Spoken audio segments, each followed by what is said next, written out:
चलिए आइए हम लोग लेसन 6 कवर करते हैं। देखिए इसमें क्या कह रहा है। Mister Anil furnishes the following particulars of his income for the previous year 2021। अच्छा, compute is gross total income, इनका ग्रॉस निकालना है, income total.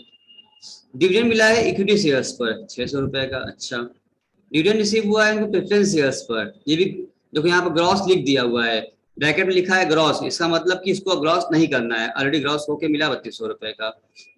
Income from letting on hire of building and machinery पर मिला है लोग अंडर वन कंपोजिट लीज पर 27,000 मिला है।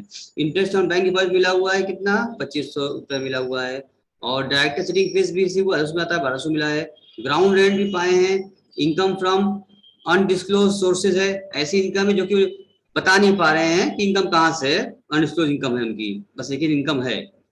विनिंग फ्रॉम लॉटरी नेट है, नेट मतलब ही होता है रिसीव्ड है, रिसीव जब भी होगा वो नेट ही रहेगा, अभी सिखाया हमने आपको। नेट ना लिखा होता, खाली रिसीव लिखा होता तो ही मान लेते हैं कि नेट क्या है, क्योंकि जब भी मिलेगा पैसा हम लोगों को तो टीडीएस काट के ही मिलेगा। इसका मतलब अब आपको यहाँ पर मिला है 14,000 रुपए, इसको आपको ग्रॉस करना होगा, जो कि अभी सीखा हम लोगों ने कि कैसे ग्रॉस किया जाता है। ठीक है, फिर कह रहा है the following deduction are claim by him, क्या मिला इन लोगों को डिडक्शन, कलेक्शन चार्जेस लगा है डिविडेंड का 20 रुपए, और allowable depreciation on the building and machinery पर 4,000 रुपए, फायर इंश्योरेंस लगा है बिल्डिंग पर इनका मशीनरी पर 100 रुपए लगा हुआ है। चलो ठीक है, आओ कवर करते हैं वन बाय वन, देखते हैं, बड़ा आराम समझ में आपको आ जाएगा। देखो ये हम शायद करा चुके हैं, दोबारा आप हमसे करा रहे हैं। डिविडेंड रिसीव हुआ था हम लोगों को, भाई सर 5th तक ही हुआ था, क्या बोले महेंद्र? 5th तक ही हुआ था। चलो ठीक है, जब कवर कर लो। डिविडेंड मिला है हम लोगों को। मेरी आवाज सबको एकदम क्लियर जा रही है ना, कोई दिक्कत नहीं है, चलो सुन पा रहा देख पा रहा आराम से ना? Yes sir.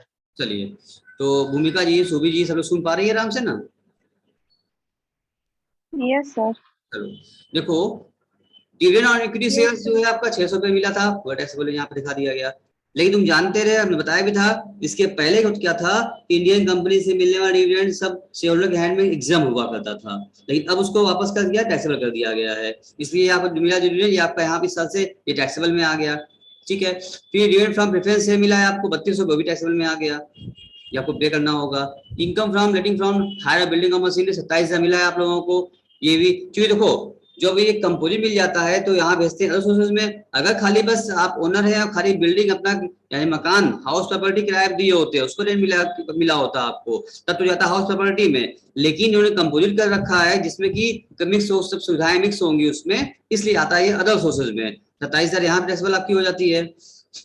फिर इंटरेस्ट ऑन बैंक डिपॉजिट, ये 2500 पूरा आ गया। यहाँ लिमिट क्या थी, 10,000 रुपए से कम का होता है तो टीडीएस नहीं कटता है, 10,000 से ऊपर का इंटरेस्ट जाएगा तो 10% का टीडीएस कटता है। तो क्योंकि 2500 ही मिला है, इसका मतलब टीडीएस नहीं कटा होगा, इसके ऊपर लिमिट 10,000 की होती है, ये आपको पता ही है।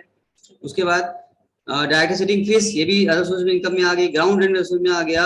इनकम फ्रॉम अनडिस्क्लोज, ये भी अदर सोर्स टैक्सेबल में इसमें ऐड करना होगा हमको। और विनिंग फ्रॉम लॉटरी रिसीव्ड है, क्योंकि हमको रिसीव दिया हुआ था, अभी अभी सिखाया हमने आपको ग्रॉस करना। रिसीव्ड है मतलब कि क्वेश्चन दिया नहीं रहेगा, ये आपको खुद से समझना होगा कि सर इसमें 30% का फ्लैट टैक्स कट जाता है। इस तरह के कैजुअल इनकम पर 30% का फ्लैट टैक्स लगता है जो कट गया होगा, तो अपने मन से हमको 30 घटाते हुए 14 मिला है, तो उसको वापस ग्रॉस करना होगा हमको। तो हम इंटू क्या करेंगे, 100 डिवाइड बाई 70 करना होगा हमको, जिससे ग्रॉस मिल जाए, जो कि 20,000 आ गया। क्यों सुभी, भूमिका अभी सीखी हो ना, ये वाला पॉइंट अभी सिखाए थे ना? हेलो, इसमें कोई दिक्कत हो रही किसी को? Yes sir. अभी बताया हमने, रिसीव दिया हो नहीं दिया हो, हम जानते हैं 30% टैक्स कट चुका होगा, उसे ग्रॉस करना होगा आपको। तो 100 बाई 20 करिए तो ग्रॉस अमाउंट आपकी आ गई है, इसी को आपको निकालना पड़ा, जो भी सिखाया अभी सिखाया हमने आपको, जस्ट नोट किया आप लोगों ने, ठीक है ना? तो यहाँ पर कर दिया। अभी सबको जोड़ लीजिए, जोड़ने के बाद क्या आया, 65,100 ये आपकी इनकम पूरी आ चुकी है। इसमें से इनका जो खर्चा अलाउड होगा वो दे दिया जाएगा। डेप्रिसिएशन लगा हुआ है बिल्डिंग पर, उसी चार्ज कर लेंगे। और फाइल सेल्स भी दिया गया था वो, और कलेक्शन चार्जेस लगा था नॉट डेटेबल होगा, ठीक है ना? इन दोनों को बस करा दिया हमने। क्यों नहीं हो गया, क्योंकि हमने बताया गया था यहाँ पर रिलेशन में कि कोई भी कलेक्शन वगैरह वसूल करने में खर्चा दिया जाता है वो अलाउड नहीं होता, वो डिसअलाउड हो जाता है, वो आपके अलाउड लेस कर नहीं दिया जाएगा आपको। हाँ, क्योंकि डेप्रिसिएशन लगा है आपका बिल्डिंग पर, और जो 5 इंश्योरेंस प्रीमियम दिया था आपने बिल्डिंग का, वो आपको मिल जाएगा। उन दोनों को आपने घटाया डिडक्शन के रूप में। तो अब आपका आया है 61,000, ये आपकी क्या आ गई है, टोटल इनकम आपकी आ चुकी है, income from other sources being gross income, ठीक है ना, इसी को मान लिया जाएगा। और इनकम होती तो होती। अब इस वाले में से जितने भी इनकम हमने सब ऐड किए, क्योंकि चैप्टर बड़ा आसान है, थोड़ा सा कॉन्सेप्चुअल है, थोड़ा कॉन्सेप्ट ध्यान दो अगर, तो चैप्टर बाकी सबसे आसान था ये वाला। थोड़े प्रोविजन जो हमने कवर कर लिए हैं, अब लगाने में क्वेश्चन में कोई दिक्कत नहीं होगी आपको, बड़े आसानी से लगेगा। फिर भी हम पूछ रहे हैं आपसे इस क्वेश्चन में कोई भी ऐसा पॉइंट जो आपको लग रहा हो सर टैक्सेबल कैसे हो गया, क्यों जोड़ लिए, क्यों यहाँ ले लिए, तो हमसे आप डिस्कस कर सकते हैं, हमसे आप क्वेरी कर सकते हैं। आई am waiting for your query. अगर क्वेरी ना हो, सब समझ में आ गया हो, तो भी आप बताइए, तो हम आगे बढ़ सकते हैं। हम रुके हैं आपके आसरे। I am waiting for you all. आप सभी लोग बताइए, अगर आ गया तो आगे बढ़े, या किसी कोई पॉइंट दोबारा रिपीट करना चाहते हैं, नहीं समझ में आ पा रहा है, डोंट वरी, आप बिल्कुल भी शर्माइए मत, तुरंत पूछिए हमसे, मगर कुछ बोलिए। सर ये जो ग्रॉस निकाले हैं, हाँ ये 100/70 सब में करते हैं ग्रॉस निकालने पे। हाँ, कैजुअल इनकम पर हमेशा कटता है। अभी जो तुम स्क्रीनशॉट लिए हो ना, 2 क्वेश्चन जो भी कराया हमने, यही तो कराया था, यही चीज बताया था ना कि अगर कोई भी इनकम आपको रिसीव हो जाती है तो कहे ना कहे समझ जाओ, कैजुअल इनकम पर हमेशा फ्लैट 30% का टैक्स कट जाता है। क्योंकि हमने अभी कल परसों वाली क्लास में मैं आपको बताया था ये बात कि 30% फ्लैट टैक्स करेगा इसके ऊपर। उसका मतलब ये कहा 14,000 रिसीव हुआ है, इट मींस इस पर 30% टैक्स कट चुका है। तो फिलहाल हमको तो इनकम निकालना होगा, ग्रॉस कर निकालना होगा ना, कितना हमने कमाया, जो टैक्स कट चुका है उसको वापस हम जोड़ लेते हैं, ताकि दिखते हमारी कितनी इनकम कितनी हमारी हुई है। तो इनकम मेरी 20,000 की हुई है, वही टैक्स कट गया, तो मेरी इनकम मेरी जो आ गई है। अभी अलग बात है कि आगे जब जाएंगे, जब टैक्स जमा करने की बारी आएगी, कि जो 61,000 तुम्हारा टैक्स आया है, इस 61,000 में जब टैक्स अमाउंट निकालेंगे ना, तो उस पर टैक्स जमा नहीं करेंगे। जितना मैं डिटेल्स कट चुका है, जो अभी जो निकाले ग्रॉस जो कट चुका होता है, वो वहां पर एडजस्ट हो जाता है। गवर्नमेंट कहती है जो आप डिटेल्स कटा है उसको पहले आप जोड़ लीजिए, और जब आप टैक्स जमा करने आएंगे तो जो पहले से कटा है आपका उतना आप लेस कर लीजिएगा। लेकिन इनकम पर टैक्स निकालते वक्त कम से कम पूरा जोड़िए, आप अपनी इनकम पूरी ग्रॉस कर लीजिए। आप अभी कितना आपने कमाया है, जो कटा है उसको भी जोड़ लीजिए आप, और जोड़ के पूरा इनकम बताइए हमें कि पूरा टैक्स निकाल लीजिए आप। और जब टैक्स जमा करने आइएगा तो जो कटा है उतना हम आपका लेस कर देंगे उस समय जाकर के। इसलिए इसका मतलब सोचो तुम्हारा नुकसान हो जाएगा, तुम्हें दोबारा टैक्स लग जाएगा, वहां भी कटा और यहाँ जोड़ दोबारा, ऐसा नहीं है। यहाँ तो सिर्फ और सिर्फ कैलकुलेट करने के लिए कि कितनी इनकम आपकी ग्रॉस में आई है, टोटल इनकम क्या है, इस तरह से ऐसे आप जोड़ लीजिए। अगर टैक्स जमा करने आप आएंगे, जो कटा रहा उतना आपका हम घटा देंगे, उतना कम टैक्स लेंगे हम आपसे, वो बाद में आगे जाके लेस हो जाता है। अब बात समझ में आई? हाँ महेंद्र बोलो। हाँ सर। सुभी, yes sir. भूमिका, सर एक कलेक्शन चार्ज क्या होता है? वो डिविडेंड वसूल करने का चार्ज दिया होगा आप लोगों ने, वो देर हो रहा है, जल्दी करना है, किसी को पैसा दिया होगा, नहीं मैं पैसा दिलवा दो, कोई कमीशन ले लिया है, ये सब भी स्लाउड हो जाता है। क्योंकि आपको पैसा सीधे अकाउंट में आता है, तुरंत आता है। अब आप उसके लिए जबरदस्ती करेंगे, जल्दी चाहिए हमको और मेरा काम कर दो, किसी को आपने ऊपरी पैसा दिया हुआ है, भाई 200-400-500 से ले लो, मेरा पैसा पहले हमको ट्रांसफर करा दो अकाउंट में हमारे, तो सब ऊपरी खर्चा है, इसे आपको अलाउड नहीं होगा, क्योंकि इसका कोई रूल नहीं होता, कोई नियम नहीं होता है। अब आप ब्राइब दे रहे हैं, किसी कुछ भी दे रहे हैं, अलाउड थोड़ी होगा, वो अपने मन से दे रहे हैं आप, वो खर्चा अलाउड नहीं होगा आपका। और कुछ? No sir. Bhumika ji clear है? सलभ क्लियर है? सर एक डाउट है। Yes sir. हाँ बोलो सलभ। सर सेकंड पॉइंट में जो ग्रॉस लिखा है, क्या? सेकंड पॉइंट में क्वेश्चन में हाँ, जो ग्रॉस लिखा है ऐसा क्या यूज है कहाँ पर दिखा है बता जरा तुम।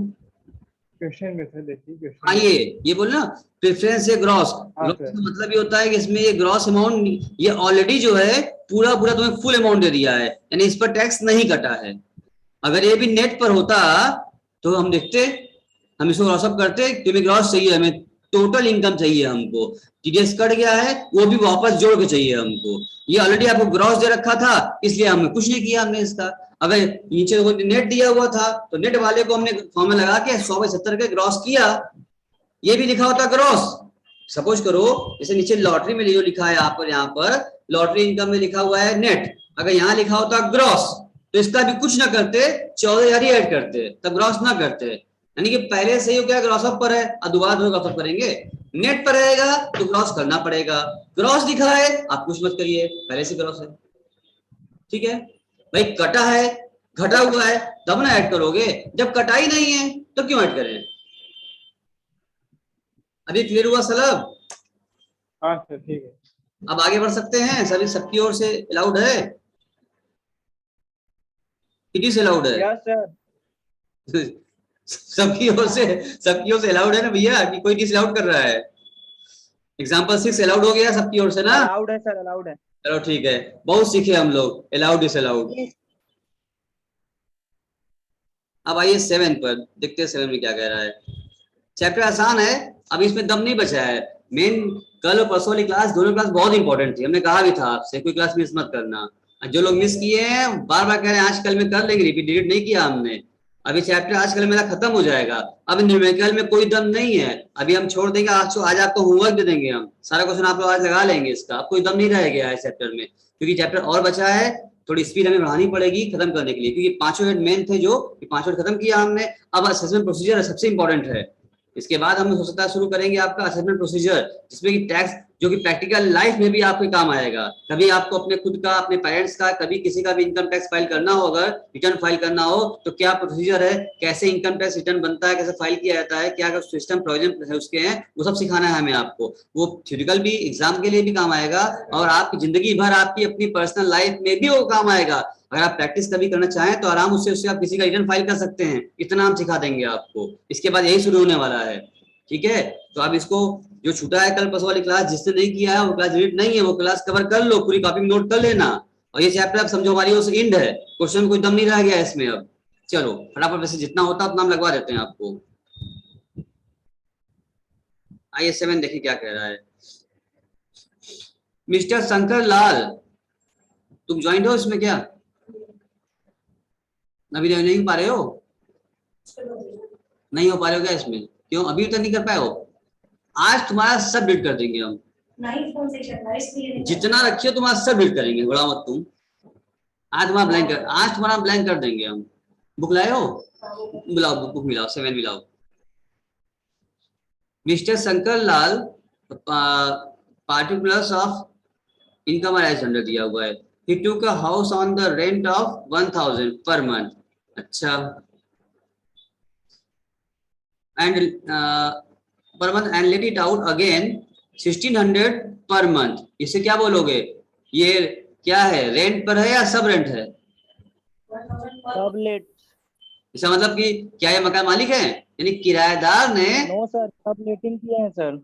हाँ हाँ, सब लेटिंग कर दिया, यानी कि एक तो क्या मकान मालिक थे, नहीं, एक तो आप खुद क्या किए, किराए पर लिए, तो क्या house on the rent of 1000 रुपए पर, 1000 महीने में किराया पर आपने लिया और उसको 1600 पर उठा दिया, यानी कि क्या मजा वाली बात हो गई, किराएदार ने भी क्या कर लिया, किराया उठा दिया। अगर मकान मालिक ने जो किराया पर उठाया है तो उसकी जो किराए की इनकम होती है वो कहाँ जाती है बेटा, इनकम फ्रॉम हाउस प्रॉपर्टी में जाती है। लेकिन जो सब लेट आउट हो गया है, तो मतलब कि ये मकान के ओनर तो है नहीं, इसलिए इनकी इनकम कहाँ जाएगी, other income from other sources में आती है।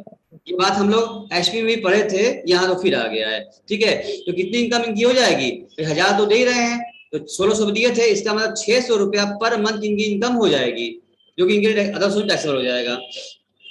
Beside it he receive 5000 rent from his ownership house. अब ये बताओ, जो ओनरशिप हाउस यानी इनके पास अपना खुद का मकान भी था, जो मालिक थे, ओनर थे ये खुद, उस पर ही 5000 कमाए हैं, तो ये 5000 रुपए क्या अदर सोर्सेज में टैक्सेबल होगा या नहीं।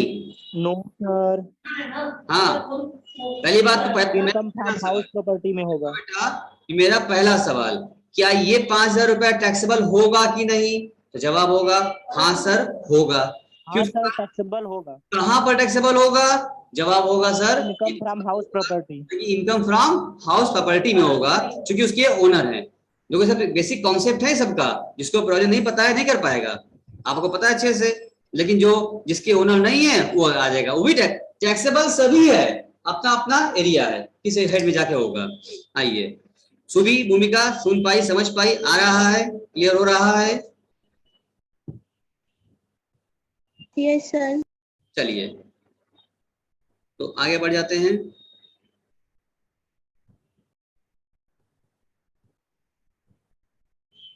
फिर बोल रहे हैं ऐसे dividend from Indian company 4000 gross. देखो सलब ग्रॉस लिखा हुआ है, और जब ग्रॉस लिखा रहता है तो कुछ करते हैं सलब, हाँ सर। ग्रॉस लिखा हुआ है यहाँ पर, तो यहाँ से आज हम कुछ करेंगे, कुछ बस सीधे ऐड कर लेंगे, ऐड कर लेंगे। सीधे ऐड कर लेंगे। नेट लिखा होता तो ग्रॉस करना पड़ता, ग्रॉस लिखा है कुछ नहीं करेंगे। लिखा है स्पेकुलेशन बिजनेस पे प्रॉफिट दिया हुआ है 6000 रुपए का, ठीक है। सट्टेबाजी के बिजनेस से कमाए हैं 6000 रुपए, और 500 कमाए हैं क्रिकेट गैम्बलिंग से कमाए हैं, ठीक है। अच्छा फिर क्या है, एग्रीकल्चर इनकम दिया हुआ पाकिस्तान से कमाए हैं। अच्छा भाई देखो, भारत की सरजमी पर भारत की धरती पर इनकम कमाएंगे आप, एग्रीकल्चर इनकम तो क्या होता है, वो तो सर एग्जाम्प्ट होता है इंडिया में कमाए अगर आप तो। लेकिन अगर आप इंडिया के बाहर कमाए हैं भाई, तो खेती की इनकम तो क्या एग्रीकल्चर इनकम एग्जाम्प्ट होती है, लेकिन इंडिया में होनी चाहिए। पाकिस्तान में है तो क्या हो जाएगा, ये was not bought in India. अच्छा 18,000, अच्छा इंडिया में कमाया, वहां लाए नहीं इंडिया में। और 18,000 income from agriculture land situated in Kanpur. अब कानपुर कहाँ है तुम बताइए, तुम लोगों को कानपुर कहाँ है, विदेश में है, कहाँ है कानपुर, कहाँ है सुभी, कानपुर कहाँ है, विदेश यूपी में, यूपी में, विदेश सर, में, इंडिया में बताओ, इंडिया में। इंडिया में। तो ये देखो हंसी हंस रहा है, कह रहा सर कानपुर विदेश में घास हो जाएगा। चलो ठीक है, समझदार तुम हो। मतलब क्वेश्चन देखो तरीका, जानबूझ के परेशान कर रहा है, कह रहा पाकिस्तान में है तो कानपुर में है, तो तुम समझो कि इंडिया और इंडिया। सैलरी मिला है इनको, ये एमएलए, अच्छा एज एन एमएलए, अच्छा 30,000 मिला है, और ये आंसर मिला है 4,000 रुपए। अच्छा शेयर भी इन एचयूएफ इनकम पर 8,500 को हिस्सा मिला है, और डिविडेंड रिसीव हुआ है 6,000 फ्रॉम को ऑफिस से मिला हुआ है, तो क्रॉस करते नहीं है। बस काम खत्म हो गया, इतने पॉइंट्स थे। आइए क्या डिस्कस कर लेते हैं आराम से फटाफट। देखो तो जो इनकम फ्रॉम सब लेट था, दो रास्ते हैं, या तो 600 इनकम थी आपकी, 600 रुपया बढ़ रहा है, 1000 रुपये था, 1600 आपने दिया था, 600 आपका फायदा हो रहा है, इंटू 12 कर दीजिए, आगे 7200 रुपए टैक्सेबल बाहर, ऐसे है। या फिर आप पूरा इंटू करिए, 1600 इंटू 12 करिए, फिर 1000 इंटू 12 12,000 लेस कर दीजिए, तब भी वही आएगा। क्यों सुबी, ये क्लियर है 7200 कैसे आया? Yes sir. 600 कमाए थे सब रेटिंग पर, तो 12 महीने के हिसाब से 7200 का आ रहा है, या पूरा अमाउंट जो मिला और उसमें लेस कर लीजिए, जो बचा जो रेंट पे किए थे भाई, टैक्सेबल इनकम हो गई आपकी। उसके बाद अब है डिविडेंड फ्रॉम इंडियन कंपनी, चाहे ग्रॉस दिया ही था वो टैक्सेबल हो जाएगा। जो गैम्बलिंग से मिला 500 वो भी टैक्सेबल है। एग्रीकल्चर इनकम इन पाकिस्तान, जो पाकिस्तान से इनकम हुई है आपकी, ये भी क्या हो जाएगी यहाँ पर टैक्सेबल होगी, 10,000 रुपये हो गया। एक बात ध्यान देना, एक बात ध्यान दीजिएगा कि एक बात ध्यान दीजिए विशेष तौर पर कि ये जो 10,000 लिखा हुआ है यहाँ पर एग्रीकल्चर इनकम फ्रॉम पाकिस्तान, ये जो कह रहा है, अब तुम ध्यान दो इसके ऊपर क्वेश्चन आओ, यहाँ पर लिखा हुआ था, कहाँ गया, एग्रीकल्चर इनकम इन पाकिस्तान 10,000, ठीक है 10 जोड़ लिया। अब यहाँ पे एक लाइन लिखा हुआ था, ध्यान देने की बात ये थी यहाँ पर, पॉइंट टू बी नोटेड बच्चों, was not brought in India. ध्यान दो यहाँ पर, यहाँ लिखा हुआ था ये 10,000 जो आपने कमाया है, ये आपने इंडिया में नहीं लाया। तो कुछ लोग सोचेंगे सर जब इंडिया में आया ही नहीं है, पाकिस्तान की इनकम है, तो वही टैक्सेबल हो जाएगी, यहाँ तो इंडिया में लाए नहीं उसको, तो उसको छोड़ दें, आप ये समझेंगे। लेकिन ऐसी बात बिल्कुल भी नहीं है, क्योंकि आप लोगों ने रेसिडेंशियल स्टेटस नाम के चैप्टर में आपने पढ़ा था कि भाई अगर आप इंडियन रेसिडेंस हैं, आप क्या हैं, ROR हैं, इंडियन ऑर्डिनरी रेसिडेंस हैं, तो आप पूरे ब्रह्मांड में कहीं भी कमाइए पैसा, और टैक्सेबल कहाँ देना होगा आपका, इंडिया में टैक्सेबल हो जाता है। कुछ याद आ रहा है सलब कुछ याद आ रहा है सुभी, हमने सिखा था उस समय, महेंद्र याद आ रहा है जब हम लोग पढ़ रहे थे चैप्टर रेसिडेंशियल, तो वहां में बताया था आपको कि अगर आप इंडियन रेसिडेंस हैं, ROR आप यहाँ के हैं, तो आप कहीं भी कमाइए, पूरे इंडिया पूरे ब्रह्मांड में कहीं कमाइए, उस पर टैक्स कौन लेगा, इंडियन गवर्नमेंट लेगा। अब पाकिस्तान में कमाए हैं आप, भले इंडिया में नहीं लाए, कमा लिए ना आप, आपकी अर्निंग हो गई ना, इसलिए यहाँ पे ये टैक्सेबल हो चुका है। इसलिए ये इनकम क्या हो गया, यहाँ पे टैक्सेबल 10,000 कर दिया गया। और जो आपने एग्रीकल्चर किया है कानपुर में, ये आपको पता ही है कि भारतीय जो धरती पर आप जो इनकम करते हैं कल्चर, वो क्या होता है, माफ होता है, इसलिए इसको यहाँ पे एग्जाम कर रखा है। अब ये तो पाकिस्तान वाली और कानपुर वाली बात दोनों सबको समझ में आ गया या नहीं आया, जल्दी बताओ। Hello, yes sir. Yes sir. चलिए। सर अब उसके बाद है सैलरी मिला हुआ है एमएलए से, डेली अलाउंस से जो उन लोग मिलता है ना सैलरी एमएलए वालों को, तो सैलरी जो मिलेगा वो क्या हो जाएगा 30,000 रुपए, जो टैक्सेबल है, और डेली अलाउंस जो मिलता है इनका एग्जाम हो जाता है एमएलए लोगों का, जो आपको पता ही है, इनकी माफ है। और अब जो शेयर इन मिला है, एचयूएफ इनकम आया, इनका जो शेयर्स आया है 6,000 रुपए, ये क्या हो गया इनके लिए, क्या हो गया ये एग्जाम, क्यों एग्जाम कर लिया कि जो एचयूएफ इनकम हुई होगी तो एचयूएफ उस पर टैक्स लग गया होगा, जो करता होता है एचयूएफ में करता पर टैक्स लग गया। अब जैसे मान लो फैमिली की मुखिया ने जितनी इनकम कमाई और उस इनकम पर टैक्स दे दिया, और उसके बाद जो पैसा बचा उसने अपने मेंबर में बांट दिया, तो जो मेंबर रिसीव किया वो टैक्स लगने के बाद का पैसा उसके हाथ में आया ना, और दोबारा थोड़ी टैक्स जमा करेगा वो, उस पर टैक्स लग चुका होगा, करता टैक्स दे चुका होगा उसके ऊपर, इसलिए वो क्या होगा टैक्स नहीं लगेगा। और dividend from co operative society वाला ऑलरेडी ग्रॉस अप ही रहता है, 6,000 का टैक्सेबल हो गया, सब जोड़ लिया इन्होंने, 57,700 आपका टैक्सेबल इनकम अदर सोर्सेज का आ चुका है। ठीक है, और बताइए। और जो आपका जो एक पॉइंट इसमें छूट गया था यहाँ पर, जो कहा ये था, जो ये स्पेसिफिकेशन बिजनेस का प्रॉफिट दिया हुआ 6,000 रुपए और 500 के दिखा रहा है आपका, तो जो ये स्पेसिफिकेशन बिजनेस जो आपका है, क्योंकि यहाँ पे ये खाली एक बार नहीं है, अगर एक बार कमाए होते, कोई जुआ में कमाए होते तो इनकम फ्रॉम अदर सोर्सेज में आता, बट ये क्या किए हैं, ये बिजनेस है। अभी स्पेसिफिकेशन कब, हाँ हर चीज समझ गया, क्योंकि जब बिजनेस है तो कहाँ जाएगा ये, यहाँ पीजीबीबी में जाना चाहिए ये, ठीक है ना। प्रॉफिट फ्रॉम बिजनेस जो हेड होता है टैक्सेबल तो होगा बट अदर सोर्सेज नहीं होगा, ये कहाँ जाएगा, ये बिजनेस वाले में जाकर टैक्सेबल हो जाएगा। इसके अलावा भी किसी को अगर और क्वेरी मन में आ रही है तो आप लोग अलाउड है, आप क्वेरी पुट कर लीजिए हमसे। सर ये मल्ले वाला सैलरी तो क्या है सर, इसे थोड़ा समझा दीजिए तो, क्यों इस यहाँ पे आ रहा है। क्या बोले, फिर से बोलो, फिर से बोलो। सैलरी ऑफ एमएलए सर इसमें क्यों आ रहा है सर, वो तो सैलरी है तो सैलरी में जाना चाहिए था ना। नहीं नहीं नहीं, वहां पर बताया गया था आपको कि एमएलए जो सैलरी होती है ना, वो एमएलए सैलरी जो इनकम फ्रॉम अदर सोर्सेज में टैक्सेबल होती है। सैलरी हेड में वहां मैंने पढ़ाया था आपको, एमएलए की सैलरी वहां नहीं टैक्सेबल होगी, सैलरी हेड में भी वो सैलरी नहीं टैक्सेबल होती है, it's not employ, it's MLA. Okay sir, ठीक है ना, इसलिए हाँ एम्प्लॉय होता है, मान लो कहीं के एम्प्लॉय होते ये और सही सैलरी पा रहे होते, एमएलए ना होते, एम्प्लॉय होते, किसी कंपनी के एम्प्लॉय होते, चाहे गवर्नमेंट कंपनी चाहे प्राइवेट कंपनी के एम्प्लॉय होते, अगर ये तभी सैलरी यहाँ ना आती, तब वो भी यहाँ नोट लगा देते, जो यहाँ छोड़ेंगे, दो नीचे नोट लगाया हुआ है, जो आप यहाँ पर इनकम टैक्सेबल नहीं कर रहे हैं उसको नोट देंगे आप कि हम क्यों छोड़ रहे हैं, ऐसे एग्जाम नहीं छोड़ के आएंगे आप लिख के आएंगे, बता के आएंगे कि हम छोड़ रहे हैं इसलिए क्योंकि इसका प्रोविजन ये लॉ कह रहा है हमसे, अपने मन से नहीं छोड़ा हमने।